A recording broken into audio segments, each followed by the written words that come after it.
Marcus opened the folder and looked at the names. 7 talented people who had been rejected because of bias were getting a second chance. 7 careers that had been derailed were back on track. "This matters," Marcus said quietly. "It matters because you made it matter," Victoria replied. "You could have walked away. You could have taken the easy path. Instead, you fought. You stood up. You changed things. That's leadership, Marcus. Real leadership." That evening, Marcus drove home thinking about his journey. From the waiting room where he was mocked, to the corner office where he now led a division. From being dismissed before he spoke, to being sought after for his expertise. From feeling powerless to having the power to create change. When he got home, his kids ran to greet him. His daughter was holding a paper from school. "Daddy, we had to write about our heroes today." "I wrote about you." Marcus picked her up and read her paper. It said, "My hero is my daddy. He helps people and makes things fair. When people are mean, he doesn't give up. He shows them they're wrong by being really good at his job. I want to be like him when I grow up." Marcus felt tears in his eyes. This was why it all mattered. Not just for him. For his kids. For every child who needed to see that standing up for yourself was worth it. That speaking truth to power made a difference. That being underestimated didn't define you. Sarah came over and wrapped her arms around both of them. "Proud of you," she whispered. "Proud of us," Marcus replied. That night, Marcus sat at his desk at home and wrote an email to Dr. Collins, updating him on everything. He thanked his mentor for the advice, for the encouragement, for believing in him when it was hard to believe in himself. Dr. Collins wrote back within minutes. "You did more than get a job, Marcus. You opened doors. You changed minds. You proved that speaking up matters. Now keep going.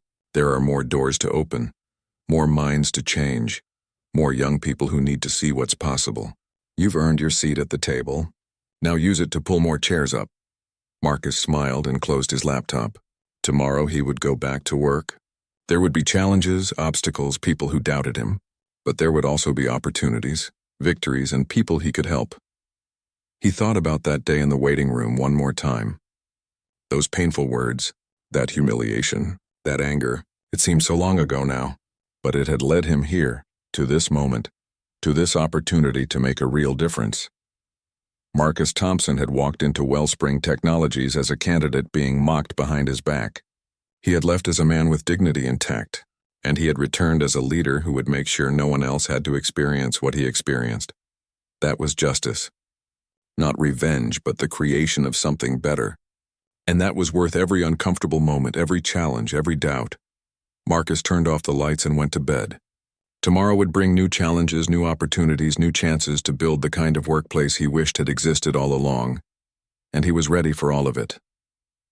"I'm offering you this position because you're qualified for it. Because you've earned it. Because I believe you can help transform this company into what it should be. The fact that you also happen to understand discrimination personally, that you won't tolerate it, that you'll fight it, that just makes you even more valuable." Marcus read through the offer letter again. It was real. This was really happening. "Can I ask you something?" he said. "Anything. Why did you start this company? What made you want to build Wellspring Technologies?" Victoria sat back down. "When I was your age, I was the only black woman executive at a major tech company. I was good at my job, better than most of the men around me. But I was constantly overlooked, undermined, and underestimated. I decided that if I was going to work that hard, I wanted to build something where talent actually mattered. Where people were judged by what they could do, not what they looked like. And then you found out that vision wasn't reality," Marcus said. "Yes. And it broke my heart. But it also made me more determined." Victoria looked directly at Marcus.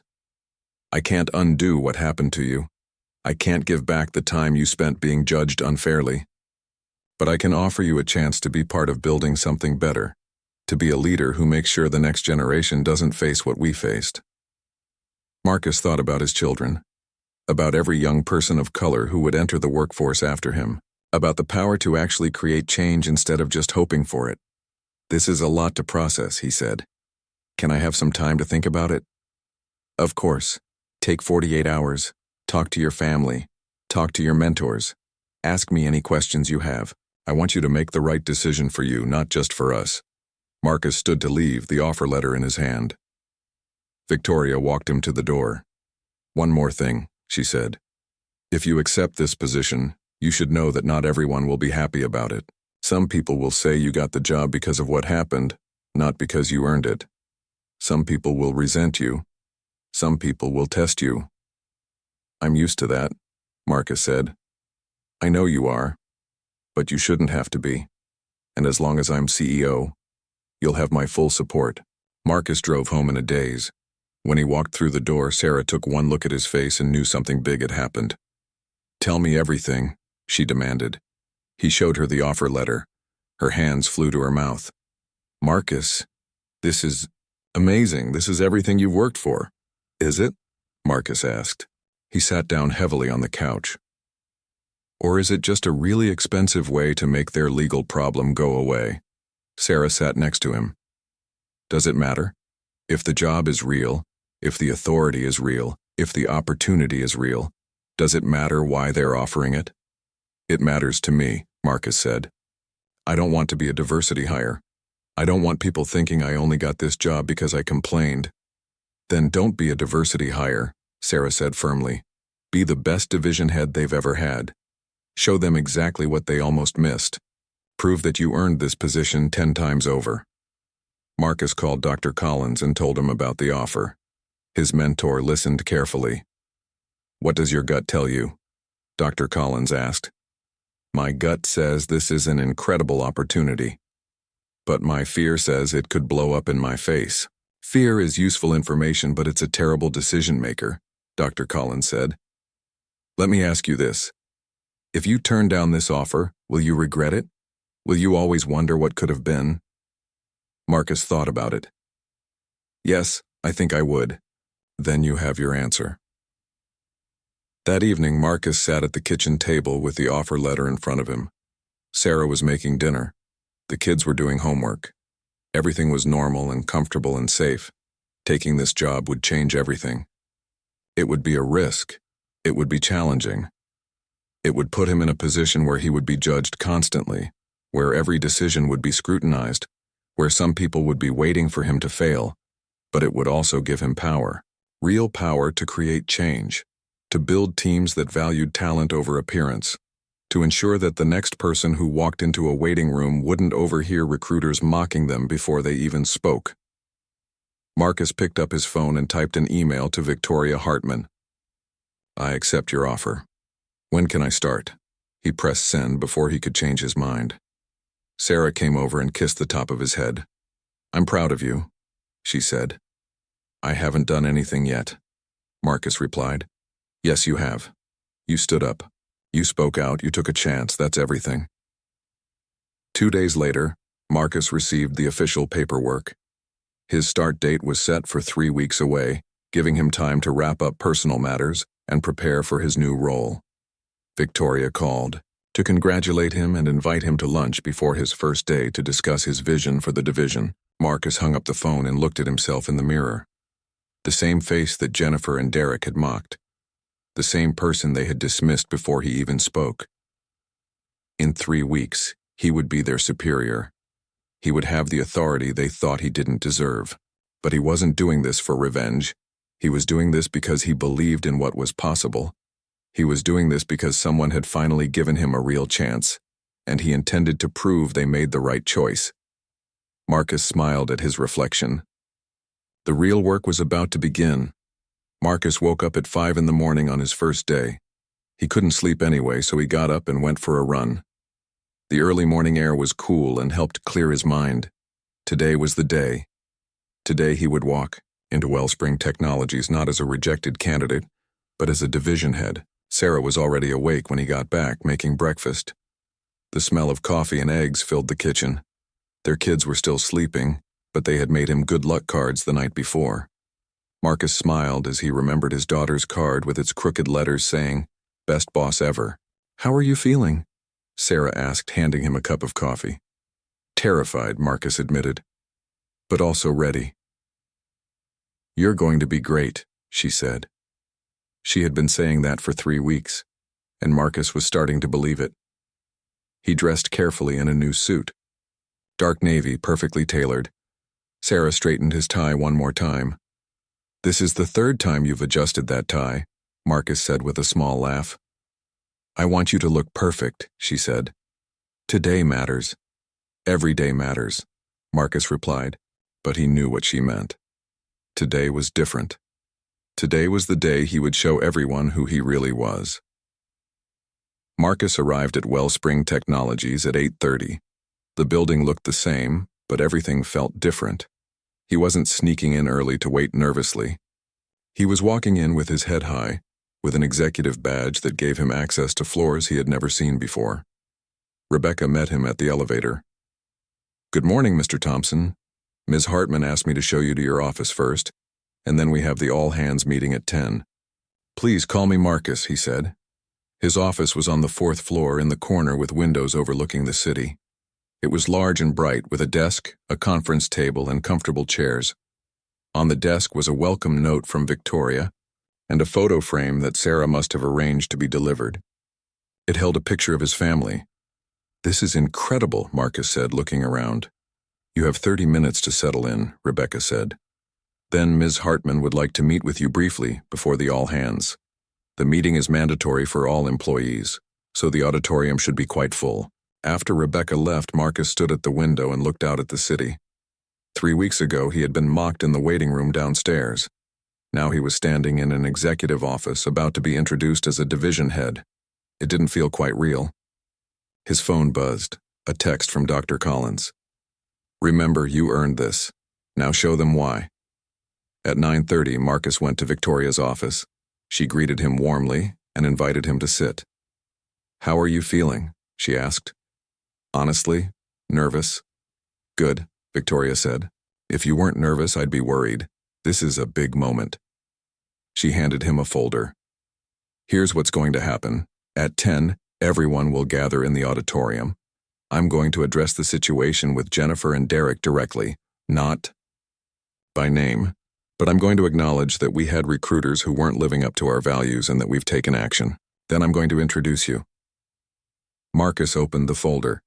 It contained talking points, his bio, and a list of the 80 people who would now report to him, either directly or indirectly.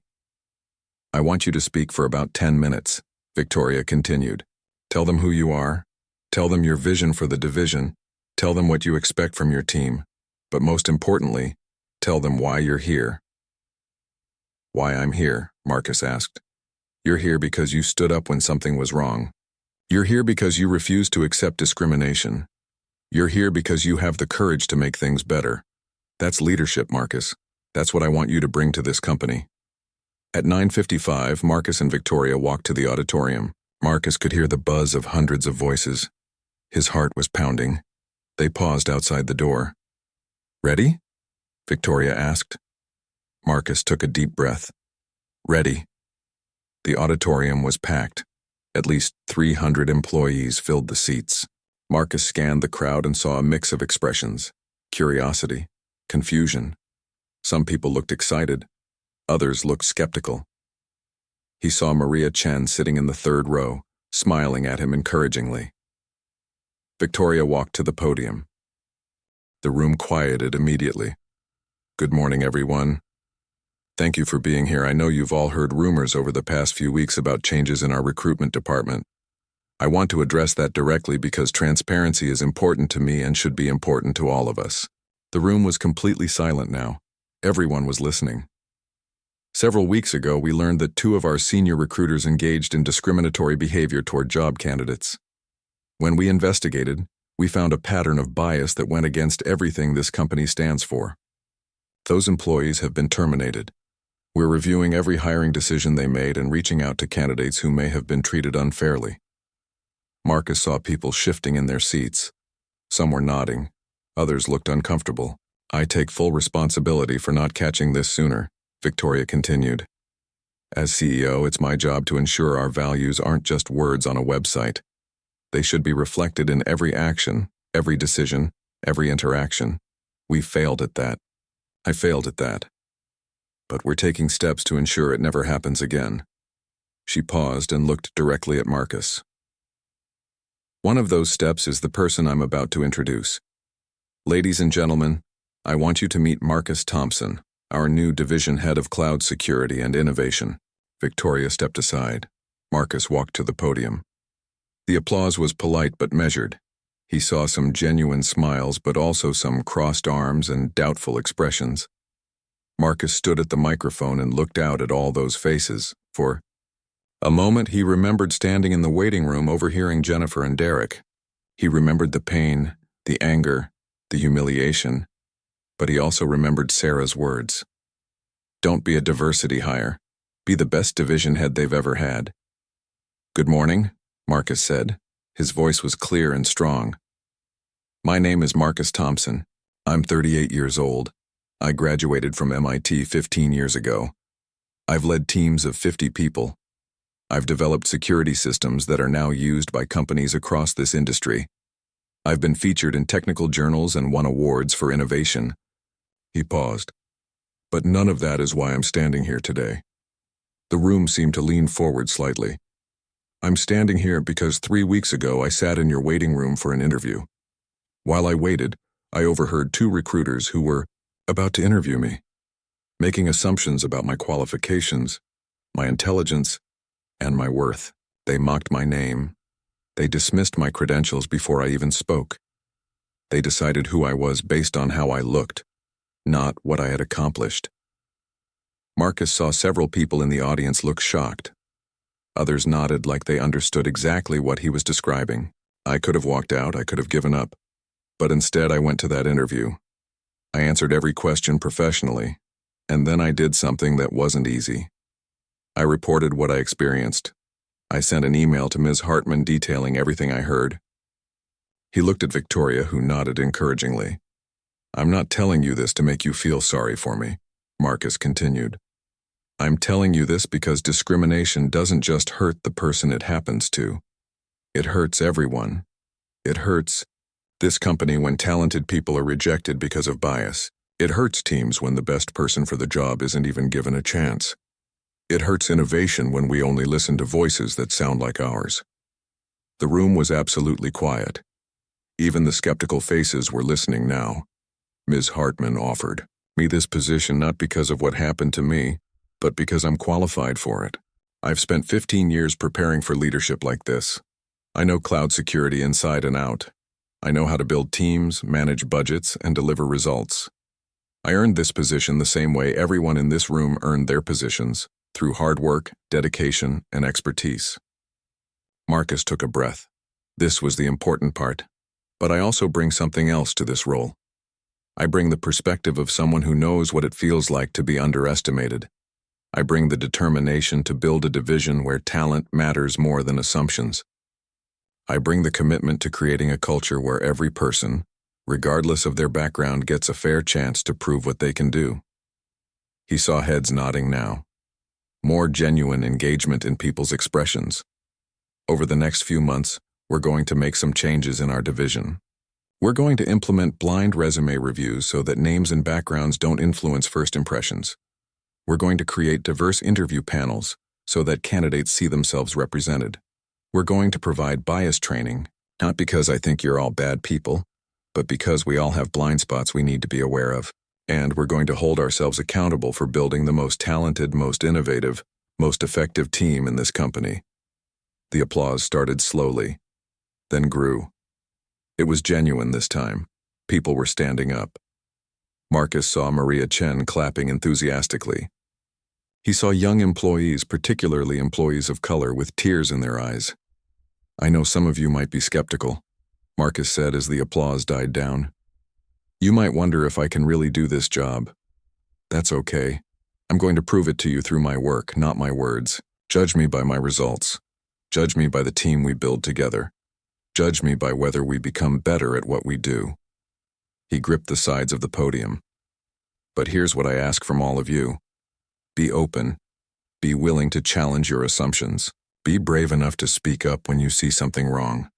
Because that's how we create real change. That's how we become the company we say we want to be. Marcus stepped back from the microphone. The applause was thunderous now. Victoria shook his hand, and he could see she was blinking back tears. After the meeting, at least 20 people came up to Marcus. Some wanted to introduce themselves.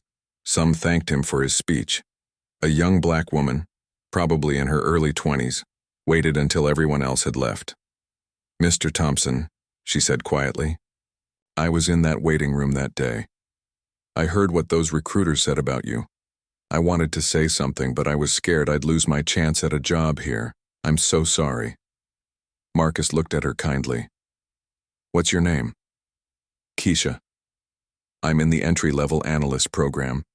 "Keisha, you don't have anything to apologize for. You were in a difficult position, but I want you to know that from now on, in my division at least, you'll never have to be afraid to speak up. My door is always open, to you, to anyone who sees something wrong. Okay?" She nodded, tears running down her face. "Thank you. You don't know what this means to people like me, to see someone like you in that position, to know it's possible." After she left, Marcus stood alone in the auditorium for a moment. This was why he took the job, not for the salary or the title or the corner office, for moments like that, for the chance to show young people that their dreams were possible. Over the next few months, Marcus worked harder than he had ever worked in his life. He met with every person in his division individually. He listened to their ideas, their concerns, their hopes. He implemented the changes he had promised. He brought in diverse candidates for every open position. He made sure interview panels reflected the diversity of the applicant pool. He provided training on unconscious bias that was actually useful, not just checking a box. The results spoke for themselves. Within 6 months, his division had the highest performance metrics in the company.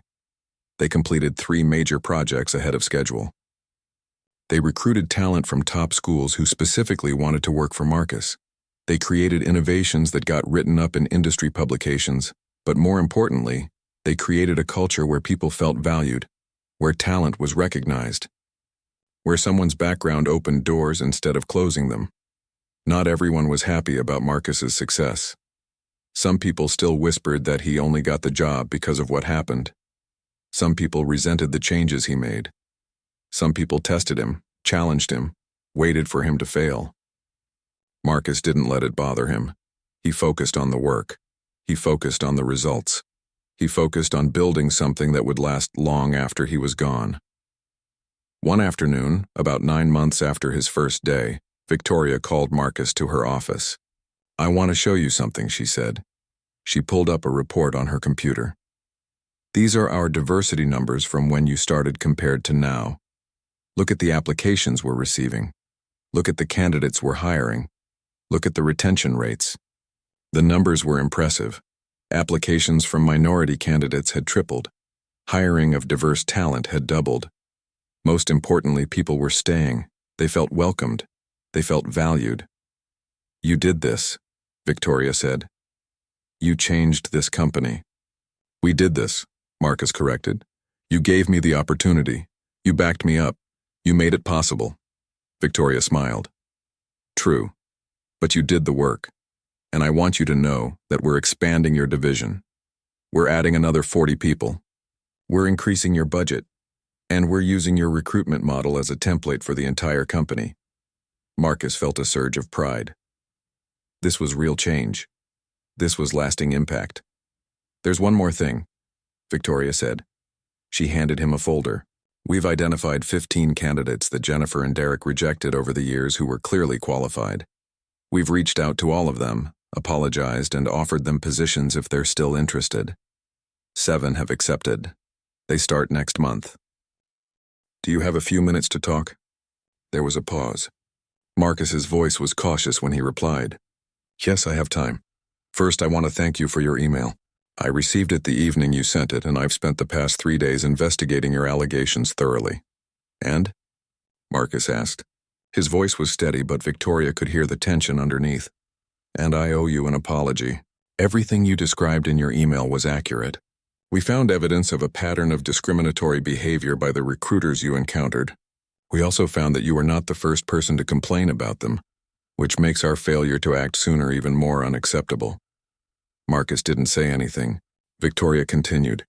Jennifer Walsh and Derek Hutchins have been terminated. We're reviewing every hiring decision they made over the past 3 years. We're reaching out to other candidates who may have been treated unfairly, and we're implementing new training and oversight procedures to ensure this never happens again. I appreciate that, Marcus said carefully. Thank you for taking this seriously. There's something else, Victoria said. I'd like you to come back to Wellspring Technologies tomorrow morning. Not for an interview. For a conversation about an opportunity that I think might interest you. What kind of opportunity? Victoria smiled. The kind that would give you the authority to make sure what happened to you never happens to anyone else at this company. Can I explain more when we meet in person? There was a long pause. Then Marcus said, What time tomorrow? 9 a.m. Come directly to my office on the executive floor. Rebecca at the front desk will be expecting you. After she hung up, Victoria sat back in her chair. She had dealt with the problem. She had taken action. But she knew this was just the beginning. Real change would take time, effort, and commitment. It would take leaders who understood what discrimination looked like and had the courage to fight it. Leaders like Marcus Thompson. Tomorrow, she would offer him that chance. And she hoped for everyone's sake that he would take it. Marcus ended the call with Victoria Hartman and sat perfectly still. His wife Sarah appeared in the doorway of his home office within seconds. She had been listening. Well? She asked, her eyes wide. They fired them, Marcus said slowly, like he couldn't quite believe it. Jennifer and Derek, they're gone. And the CEO wants to meet with me tomorrow morning about some kind of opportunity. Sarah rushed over and hugged him. I told you that speaking up would make a difference. Marcus wanted to share her excitement, but something held him back. It could be anything. Maybe they just want to offer me the original job to make this whole thing go away quietly. Maybe they want me to sign something saying I won't sue them. Or maybe, Sarah said, pulling back to look at him, they recognize your worth and want to offer you something better. You won't know until you go. That night, Marcus barely slept again. His mind ran through a dozen different scenarios. What if this was all just damage control? What if they offered him a job but it came with conditions? What if working at a company that had let discrimination happen for years was a mistake? But there was also hope. Victoria Hartman herself had called him. She had apologized. She had taken action. Maybe, just maybe, this company really was trying to do better. The next morning, Marcus dressed in his best suit. Sarah straightened his tie the same way she had before his first interview. But this time her smile was more confident. Whatever happens today, she said, I'm proud of you. You stood up for yourself. That takes courage. I'm scared, Marcus admitted. I know. But you're going anyway. That's what courage is. Marcus arrived at Wellspring Technologies at 8:45. The same receptionist from his first visit greeted him, but this time her smile seemed warmer, more genuine. Rebecca, Victoria's assistant, came down to escort him personally. Ms. Hartman is looking forward to meeting you, Rebecca said as they rode the elevator to the executive floor. She's cleared her entire morning. That surprised Marcus. CEOs didn't clear their mornings for people unless it was important. The executive floor was different from the rest of the building. The carpet was thicker. The art on the walls was more expensive. Everything felt more serious, more powerful. Rebecca led him to a large corner office with floor-to-ceiling windows overlooking the city. Victoria Hartman stood as he entered. She was a black woman in her early 60s with silver hair pulled back in an elegant bun and kind eyes behind stylish glasses. She wore a dark blue suit and an easy confidence that came from years of earning her place at the top. Marcus, she said, shaking his hand warmly. Thank you for coming. Please sit down. The office was impressive but not intimidating. Family photos on the desk, books on leadership and innovation on the shelves. A comfortable seating area by the windows where Victoria gestured for Marcus to sit. Can I get you anything? Coffee, water? Victoria asked. Water would be great, thank you. Rebecca brought 2 bottles of water and closed the door as she left. Victoria sat across from Marcus, and for a moment they just looked at each other. 2 black professionals who had fought similar battles to get where they were. I want to start by apologizing again, Victoria said. What happened to you should never have happened. This company has failed to live up to the values I thought we stood for. That's on me as the CEO, and I take full responsibility. I appreciate that, Marcus said. Honestly, I didn't know if anyone would even read my email. I've complained before at other companies and nothing ever changed. That's exactly the problem, Victoria said. People speak up and companies ignore them. Patterns continue. Discrimination becomes normal. I've experienced it myself more times than I can count. When I started this company 15 years ago, I promised myself it would be different. Learning that it wasn't has been one of the hardest moments of my career. She opened a folder on the table between them. I want to show you what we found.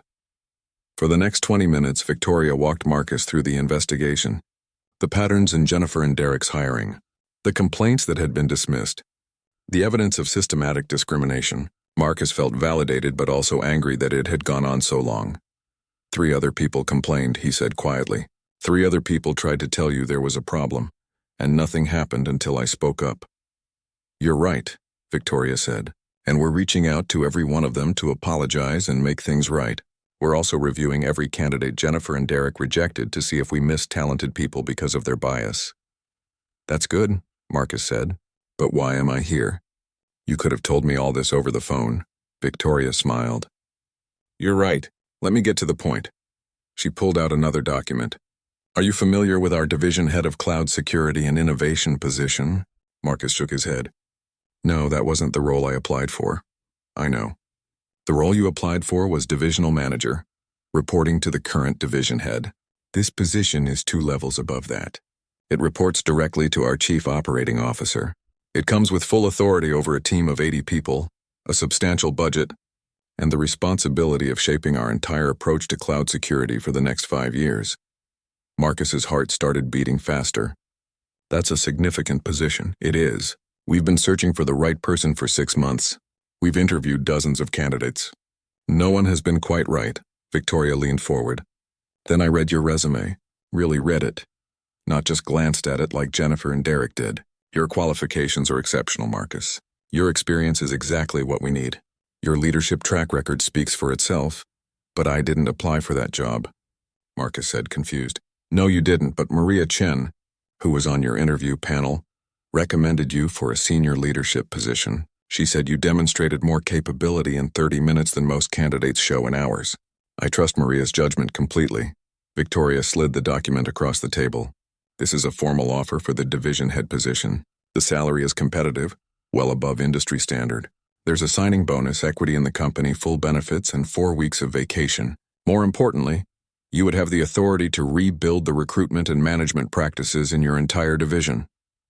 Marcus picked up the offer letter with shaking hands. The salary number made his eyes widen. It was almost double what he had been making at his last job. The equity package was generous. The benefits were excellent. This is incredible, he said slowly. But I have to ask why. Is this because you feel guilty about what happened? Is this to keep me from suing the company? Victoria's expression became very serious.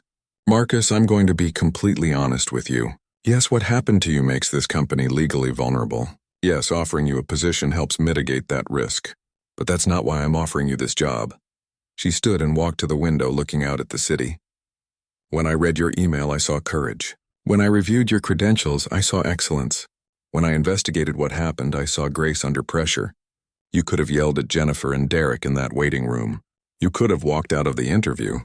You could have gone straight to social media or the press. Instead, you documented everything professionally and reported it through proper channels. That shows judgment and integrity. Victoria turned back to face him. Victoria worked late into the night, pulling files and making notes. By the time she finally went to bed, she had a plan. And that plan was going to change everything for Marcus Thompson. Victoria Hartman arrived at her office at 6 in the morning. The building was still mostly empty. She liked it that way. The quiet hours before everyone else arrived were when she did her best thinking. She had barely slept. Marcus Thompson's email kept running through her mind. Every word he wrote resonated with her own experiences. The casual racism, the assumptions, the way people judged you before you even opened your mouth. She had faced it all on her way to becoming CEO, and she had promised herself that her company would be different. Now she was learning that promise had been broken. Right under her nose in her own recruitment department, 2 senior recruiters had been treating candidates exactly the way she had been treated 30 years ago. The thought made her furious. Her assistant Rebecca arrived at 7:30, surprised to see Victoria already there. Good morning, Rebecca said. I didn't expect you in so early. Is everything okay? Cancel my morning meetings, Victoria said without looking up from her computer. All of them. I need Patricia from HR and James from legal in my office in 30 minutes. Tell them it's urgent and confidential. Rebecca knew better than to ask questions when Victoria used that tone. Right away. Patricia Rivera, the head of HR, arrived first. She was a woman in her 50s who had worked at Wellspring Technologies since the beginning. Victoria trusted her completely. James Chen, the chief legal counsel, arrived 2 minutes later. He was holding a coffee cup and looked concerned. "What's going on?" Patricia asked as soon as the door closed. Victoria forwarded Marcus's email to both of them. "Read this. Take your time." She watched their faces as they read. Patricia's expression went from curious to shocked to angry. James remained professionally neutral, but Victoria saw his jaw tighten. "When did you receive this?" Patricia asked. "Yesterday evening at 6:15, Victoria said, less than an hour after his interview ended. "Do we know if his allegations are accurate?" James asked. He was always careful with words, always thinking about legal implications. "I believe him," Victoria said firmly. "But we're going to investigate thoroughly anyway. I want to pull everything. Jennifer Walsh and Derek Hutchins' hiring records for the past 3 years, interview notes on every candidate they've assessed, any complaints filed against them, security camera footage from the reception area on the day of Marcus's interview. Everything." Patricia was already making notes. "I can pull the employment files today. The security footage might take a bit longer.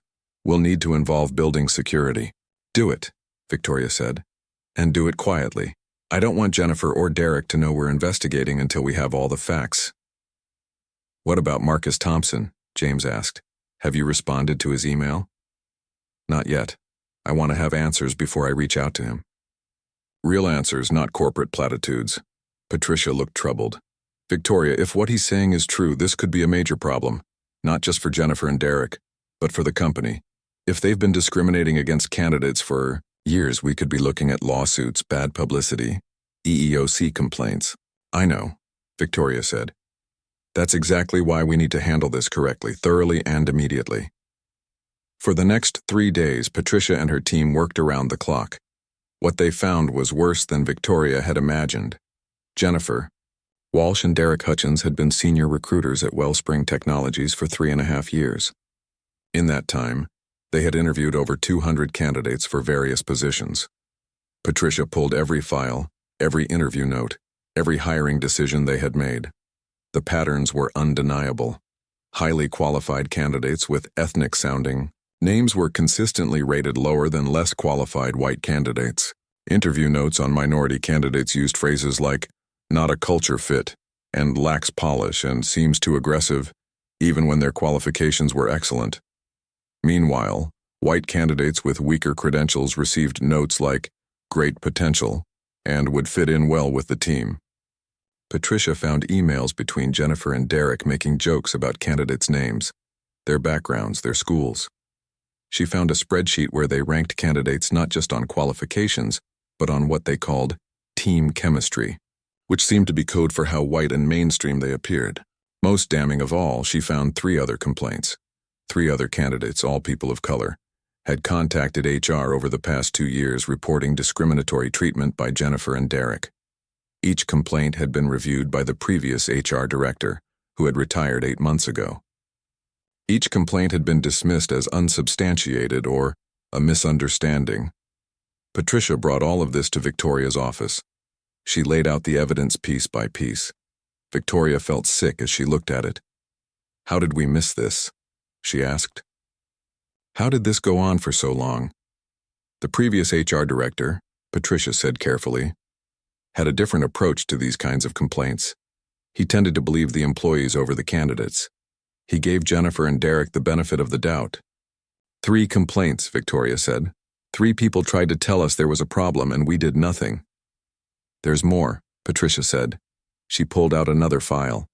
"I looked at who Jennifer and Derek did hire. Over 3 years, they filled 42 positions. Only 3 of those hires were people of color. That's 7%. In a technology industry where diversity is already a problem, that's far below any reasonable standard. James had been reviewing everything from a legal perspective. We have more than enough evidence to terminate them. The question is, do we do it quietly or do we make a statement? Victoria didn't hesitate. We do what's right. We terminate them, we document exactly why, and we make it clear that this behavior won't be tolerated at this company. What about Marcus Thompson? Patricia asked. He deserves to know what we found. Victoria pulled up Marcus's resume on her computer. She had read it multiple times over the past few days.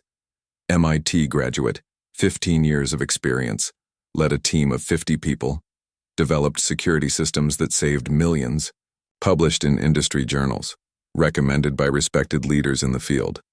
He's overqualified for the divisional manager position he interviewed for, Victoria said slowly. What are you thinking? Patricia asked. Victoria leaned back in her chair. We've been searching for a new division head of cloud security and innovation for 6 months. Someone who can report directly to the COO. Someone who can rebuild our entire approach to security and recruitment in that division. What if Marcus Thompson is exactly who we need? James looked surprised. You want to offer him a promotion to a job he didn't even apply for? Why not? Victoria asked. He has the credentials. He has the experience. He has the leadership ability. And he has the integrity to stand up and report discrimination when he sees it. That's exactly the kind of person I want leading teams at this company. Patricia smiled for the first time in days. I think it's a great idea. But you should know that this position comes with significant authority. He would have the power to completely overhaul recruitment practices in his division. Good, Victoria said. Maybe that's exactly what we need. There's one more thing, Patricia said. She pulled out another document. Maria Chen, who was on the interview panel, submitted a separate evaluation. She recommended Marcus Thompson for a senior leadership position. She said, and I quote, "In 30 minutes, Marcus Thompson demonstrated more professionalism, intelligence, and grace under pressure than most candidates show in multiple interviews. I believe he has the potential to be a transformational leader at this company." Victoria made a note to thank Maria personally. At least one person on that interview panel had recognized Marcus's worth.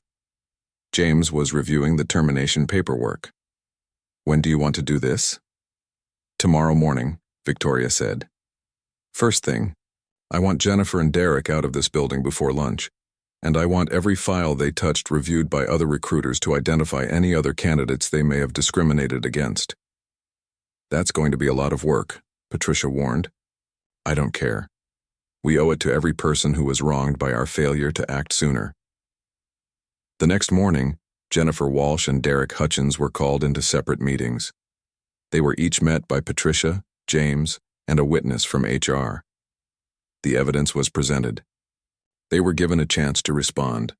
Neither of them had much to say. Derek tried to claim it was all a misunderstanding. Jennifer argued that their hiring decisions were based solely on qualifications. The evidence said otherwise. By 11 a.m., both of them were packing their desks. By noon, they were escorted out of the building. Other employees watched, whispering, wondering what had happened. Victoria would address that soon. But first, she had a phone call to make. She pulled up Marcus Thompson's contact information. Her hand hovered over the phone. She wanted to get this right. This wasn't just about offering him a job. This was about showing him that his complaint had been heard, investigated, and taken seriously. This was about proving that sometimes speaking up actually made a difference. Victoria picked up her phone and dialed. It rang 3 times before Marcus answered. Hello? Mr. Thompson, this is Victoria Hartman, CEO of Wellspring Technologies. Marcus sat in his car for 15 minutes before he finally started the engine. His hands had stopped shaking, but his mind was still racing. The drive home felt longer than usual. Every red light gave him more time to replay the events in his head. The mocking voices in the waiting room. Jennifer's weak handshake. Derek's inability to look him in the eye. Maria's meaningful glance as he left. When he pulled into his driveway, he saw his wife Sarah looking out the front window. She must have been watching for him. Before he could even turn off the car, she was opening the front door. "How did it go?" she called out, her face bright with hope. Marcus got out of the car slowly. He didn't answer right away. Sarah's smile faded as she read his expression. By the time he reached the front steps, she had her arms open. "That bad?" she asked softly. Marcus hugged her tightly and told her everything. They stood on the front porch as he described the waiting room conversation, word by word.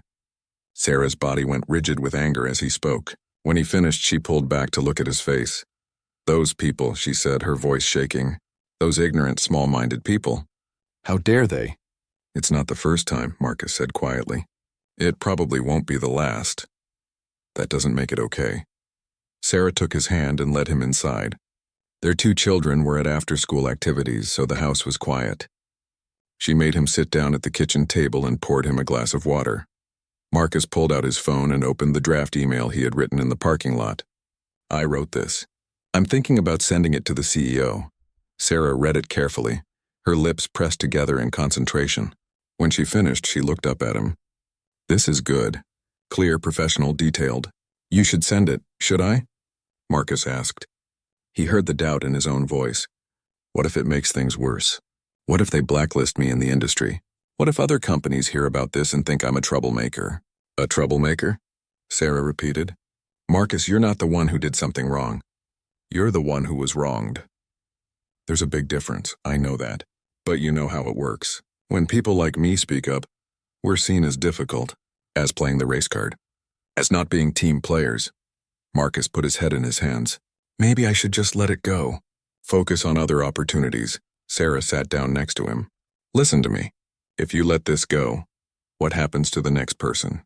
The next black candidate who walks into that waiting room? The next person Jennifer and Derek mock before they even get a chance to speak? Your silence protects them. Is that what you want?" Marcus didn't answer. He knew she was right, but knowing and acting were 2 different things. "Call Dr. Collins," Sarah said. "See what he thinks." Dr. Raymond Collins had been Marcus's mentor for 10 years. They met at a technology conference where Dr. Collins was the keynote speaker. He was 72 years old now, retired from a long career in corporate America. He had been one of the first black executives at a major tech company in the 1980s. If anyone understood what Marcus was going through, it was Dr. Collins. Marcus dialed his number. Dr. Collins answered on the second ring. "Marcus, good to hear from you. How did the interview go?" Marcus told the story for the second time that afternoon. Dr. Collins listened without interrupting. When Marcus finished, there was a long pause. "Do you remember what I told you when we first met?" Dr. Collins finally asked. "You told me a lot of things," Marcus said. "I told you that success for people like us isn't just about what we accomplish. It's about the doors we keep open for those who come after us. Every time we stay silent in the face of injustice, we close a door. Every time we speak up, we open one. But at what cost?" Marcus asked. "I have a family to support. Kids who need their father employed. What if speaking up costs me everything? And what will it cost you if you don't speak up?" Dr. Collins countered. "What will it cost your soul to know you could have made a difference and chose comfort instead?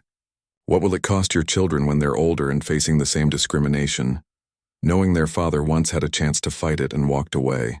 Marcus felt tears prick his eyes. He blinked them back. "I'm scared," he admitted. "I'm tired of fighting. I'm tired of having to prove myself twice as hard. I'm tired of walking into rooms where people have already decided I don't belong." "I know you are," Dr. Collins said gently. "I was tired too. I still get tired. But tired doesn't mean we stop. Tired means we rest and then we keep going. You're not just fighting for yourself, Marcus. You're fighting for every person who looks like you and dreams like you." After the call ended, Marcus sat with his phone in his hand. Sarah was watching him from across the table. "What are you going to do?" she asked. Marcus opened his email app. He looked at the draft message one more time. It was professional but firm. It detailed exactly what he heard, what he experienced, and how it made him feel. It asked for a thorough investigation. It requested that the company live up to the values they claim to represent. His finger hovered over the delete button. Then it moved to the send button. Then back to delete. "I keep thinking about what you said," Marcus told Sarah. "About the next person. There was a young black woman in the waiting room when I arrived. She was there for an entry-level position, What if Jennifer and Derek treat her the same way? What if they've been doing this for years, and nobody ever said anything? Then it's time someone said something, Sarah replied. Marcus thought about his son and daughter. He thought about the conversations he would have to have with them as they grew older. Conversations about racism and discrimination. Conversations about not letting other people's ignorance define who you are. How could he teach them to stand up for themselves if he didn't do it first? He thought about all the people who had fought before him, so he could have the opportunities he had today. People who spoke up when it was dangerous to do so. People who refused to accept being treated as less than human. People who made it possible for a black man to graduate from MIT and lead teams and build a career in technology. Marcus pressed the send button. The email went through. There was no taking it back now. Marcus felt his heart race again, but this time it was different. This time it wasn't just anxiety. It was also determination. I sent it, he told Sarah. She squeezed his hand. I'm proud of you. We'll see if you still feel that way if I end up unemployed, Marcus said with a weak smile. We'll figure it out together, whatever happens, Sarah said firmly. But at least you'll be able to look yourself in the mirror. At least you'll be able to tell your kids that when you had a chance to do the right thing, you did it. That evening, Marcus couldn't focus on anything. He checked his email every 5 minutes. He barely touched his dinner. When the kids came home, he tried to act normal, but his 8-year-old daughter noticed something was wrong. Are you okay, Daddy? She asked, climbing into his lap. I'm okay, sweetheart, he said, hugging her close. Just thinking about work stuff. Did you get the new job? I don't know yet. We'll see. His daughter looked up at him with complete confidence. You'll get it. You're the smartest daddy in the whole world. Marcus felt his throat tighten. He kissed the top of her head and held her a little closer. That night, Marcus lay in bed staring at the ceiling. Sarah was asleep next to him, but he couldn't stop his mind from racing. What if the CEO never even saw his email? What if it went to spam or got filtered by an assistant? What if they dismissed his complaint without investigating? What if they did investigate but took Jennifer and Derek's side? But there was another possibility. What if they actually listened? What if they actually cared? What if his email made a difference? Marcus checked his phone one last time before trying to sleep. No response yet. He set an alarm for the morning and closed his eyes. He had done what he could do. He had spoken his truth. He had stood up for himself and for everyone who would come after him. Now all he could do was wait and see if anyone was listening. Miles away in her home office, Victoria Hartman was reading Marcus's email for the 3rd time. As the CEO of Wellspring Technologies, she received hundreds of emails every day. Most of them she skimmed or delegated to her staff. But this one she read slowly, carefully, feeling her anger grow with every paragraph. Victoria was a black woman who had spent 30 years climbing the corporate ladder. She knew exactly what Marcus had experienced because she had experienced it herself more times than she could count.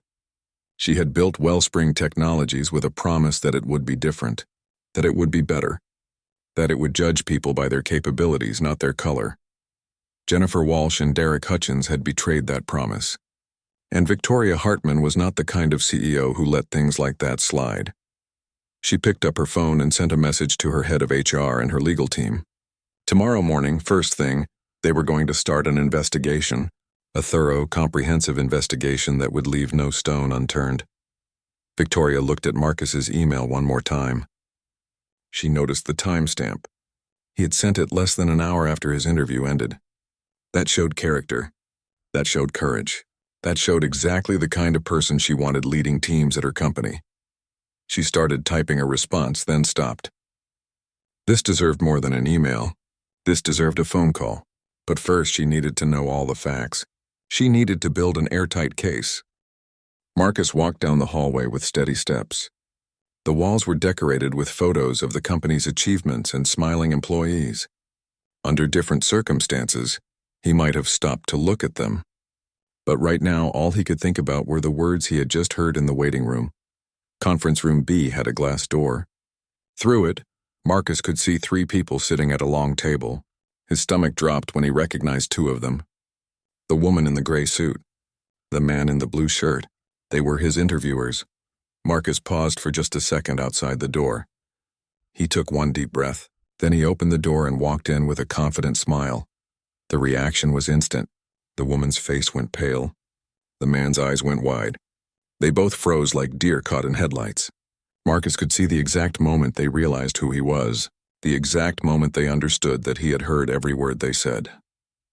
"Good afternoon," Marcus said in a clear, professional voice. "I'm Marcus Thompson. Thank you for taking the time to meet with me today." The woman recovered first, but barely. She stood up and extended her hand. "I'm Jennifer Walsh, senior recruiter. This is Derek Hutchins, also a senior recruiter." Her voice shook slightly. Her handshake was weak and damp with sweat. Derek stood up too, but didn't offer his hand right away. He looked like he wanted to disappear through the floor. When he finally shook Marcus's hand, he couldn't meet his eyes. The third person at the table stood up with a warm, genuine smile. She was an Asian woman in her 50s with short black hair and kind eyes. "I'm Maria Chen, Director of Technology Operations. It's a pleasure to meet you, Mr. Thompson. Please call me Marcus," he said, shaking her hand. Her grip was firm and confident. She seemed like the only person in the room who wasn't uncomfortable. Everyone sat down. Jennifer shuffled some papers on the table. Derek stared at his laptop screen like it was the most interesting thing he had ever seen. Maria opened a folder with Marcus's resume inside and smiled at him encouragingly. Jennifer cleared her throat. "So Marcus, why don't you start by telling us a little about yourself?" It was the most basic interview question possible. Marcus had answered it 100 times. He launched into his prepared introduction, talking about his education at MIT, his 15 years in the technology industry, and his passion for creating secure, innovative systems. As he spoke, he watched Jennifer and Derek. They weren't really listening. Jennifer was nodding at the wrong times, like she was just waiting for him to finish. Derek was taking notes, but Marcus could see they were just random scribbles. They had already decided who he was in that waiting room. Nothing he said now would change their minds, but Maria was different. She leaned forward, listening carefully to every word. When Marcus mentioned his work on cloud security protocols, her eyes lit up with interest. "That's fascinating," Maria said when he finished. "Can you tell me more about the security system you developed at your last company?" "I read about it in Tech Innovation Monthly." Marcus felt a small surge of hope. At least one person on this panel actually knew what she was talking about.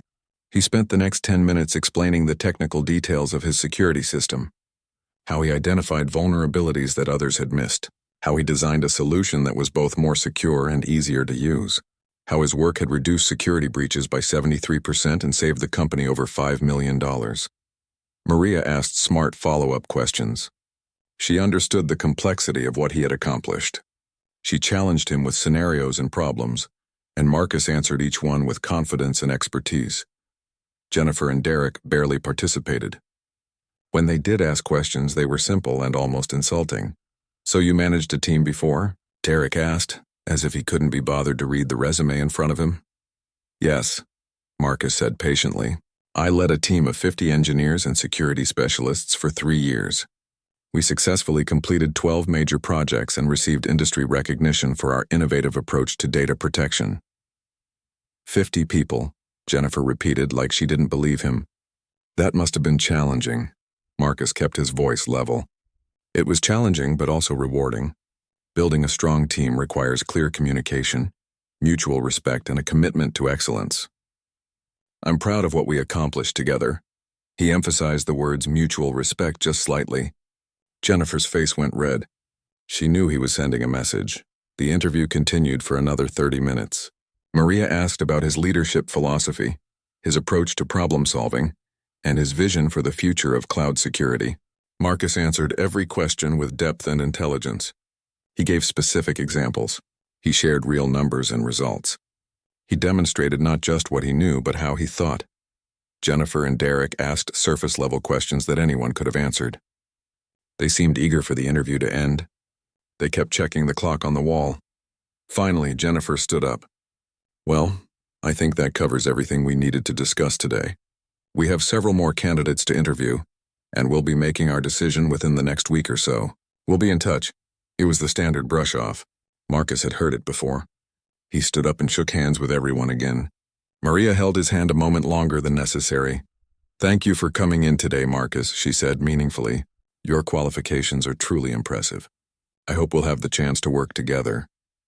There was something in her tone that made Marcus look at her more carefully. She smiled at him like she knew something the others didn't. As Marcus walked out of the conference room and back down the hallway, he felt a mix of emotions.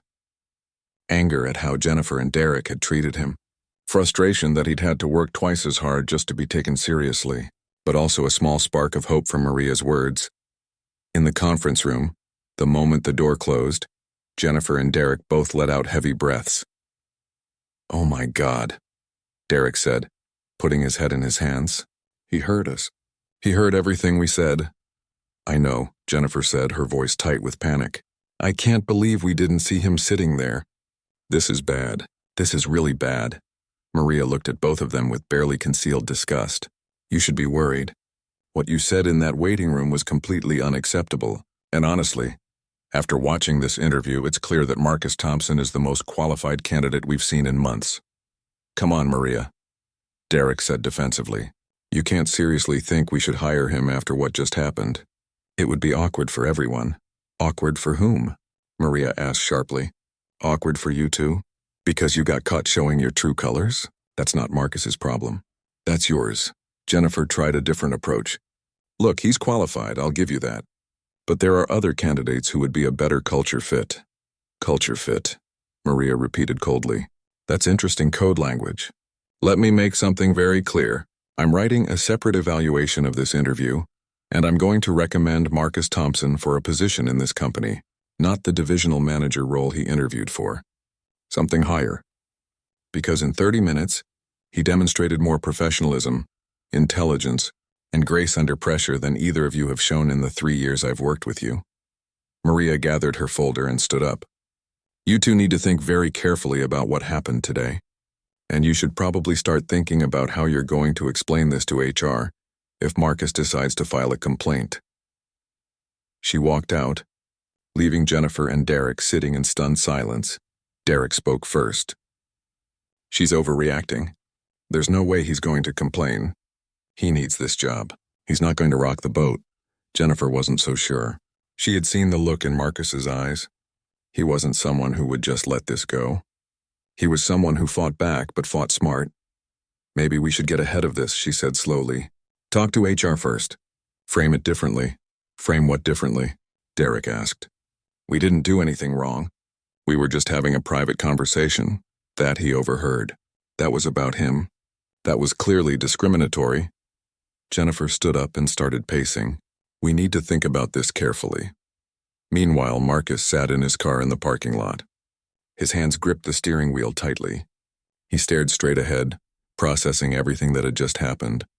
Part of him wanted to just drive away and forget this company existed. But another part of him, the part that his mentor Dr. Collins had nurtured over the years, knew that staying silent would only protect the wrong people. Marcus pulled out his phone. He opened his email app and started typing. He was going to document everything that happened today. Every word he heard. Every uncomfortable moment.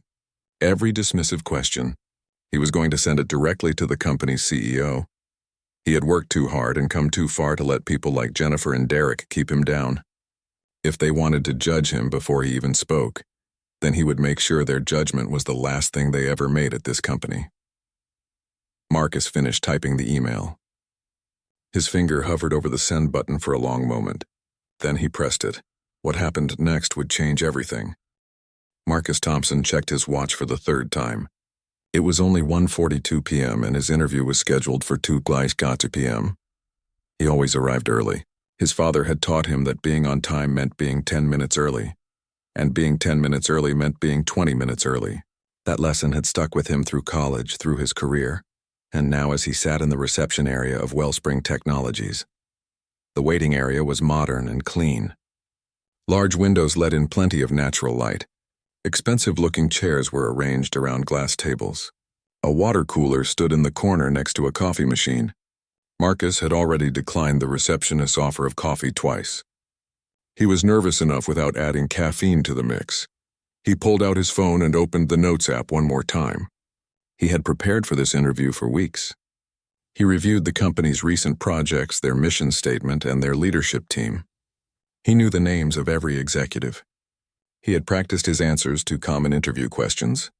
He even practiced in front of the mirror that morning, while his wife Sarah laughed and gave him encouragement. Marcus was 38 years old and had worked in technology for 15 years. He graduated from MIT with honors. He had led teams of 50 people. At his last job, he created a new security system that saved the company millions of dollars. His work had been featured in industry magazines. He had recommendations from some of the most respected people in his field. On paper, he was exactly what Wellspring Technologies needed. But Marcus knew that paper didn't always matter. He was a black man in a field that didn't have many black leaders. He had been passed over before. He had been underestimated before. He had walked into rooms where people looked surprised to see him, as if they expected someone else. Still, he tried to stay positive. This company seemed different. Their website talked about diversity and inclusion.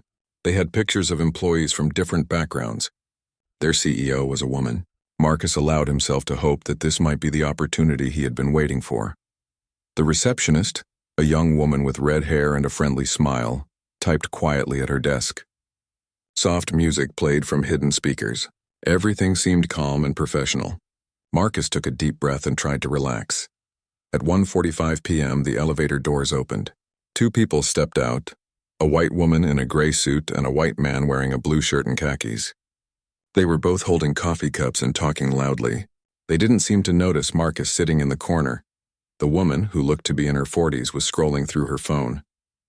She spoke to the man without looking up. "So we have another one of these diversity interviews at 2, she said.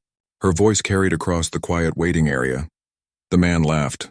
He was younger, maybe in his 30s, with blonde hair that looked recently styled. "Oh, great, another quota candidate. Let me guess.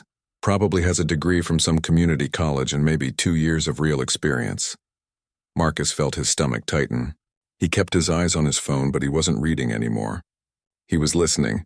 The woman finally looked up from her phone. "Marcus Thompson. Look at that name. Sounds like someone's trying too hard to sound professional." "She," said the name in a mocking tone that made Marcus's jaw clench. "I bet he got into whatever school he went to through some special program," the man said. "These people always do. Then they show up expecting to be handed jobs they're not qualified for. These people." The words hung in the air like poison. Marcus knew exactly what they meant. He had heard those words before, said in that same tone with that same meaning behind them. The woman nodded.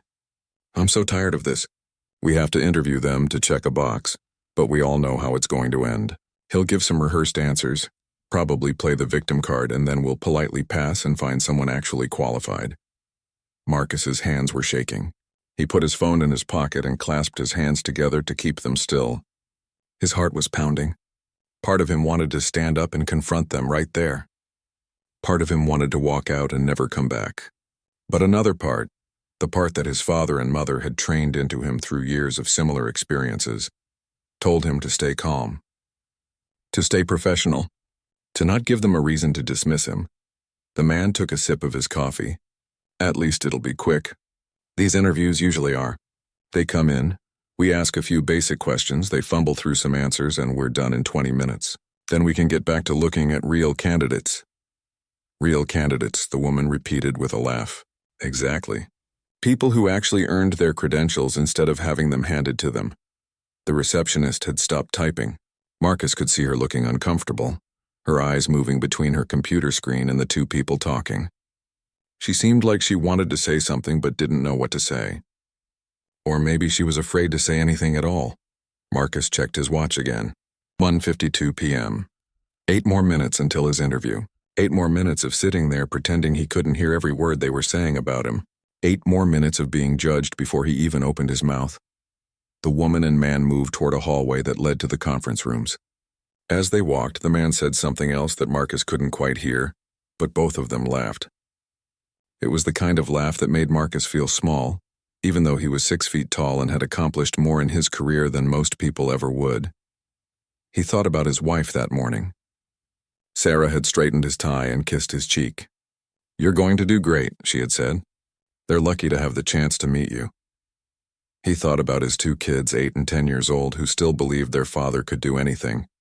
He thought about his parents, who had worked 2 jobs each to send him to good schools. He thought about his mentor, Dr. Collins, who had told him that sometimes the door doesn't open easily, but that doesn't mean you stop knocking. Marcus unclenched his jaw and relaxed his shoulders. He wouldn't let them see his anger. He wouldn't let them know they had hurt him. He would walk into that interview room with his head high and his credentials ready. He would answer every question with precision and confidence. He would show them exactly who he was and what he could do. At exactly 2 p.m., the receptionist's phone buzzed. She picked it up, listened for a moment, and then looked at Marcus with an apologetic smile. "Mr. Thompson, they're ready for you now. Conference room B, down that hallway and to the left." Marcus stood up. He smoothed his tie, picked up his leather portfolio, and walked toward the hallway. His steps were steady. His face was calm. Inside, his heart was still racing, but outside, he looked like a man who belonged exactly where he was. He had no idea that in just a few minutes, the two people who had mocked him would be sitting across the table, realizing that the man they had dismissed so easily was about to prove them very, very wrong.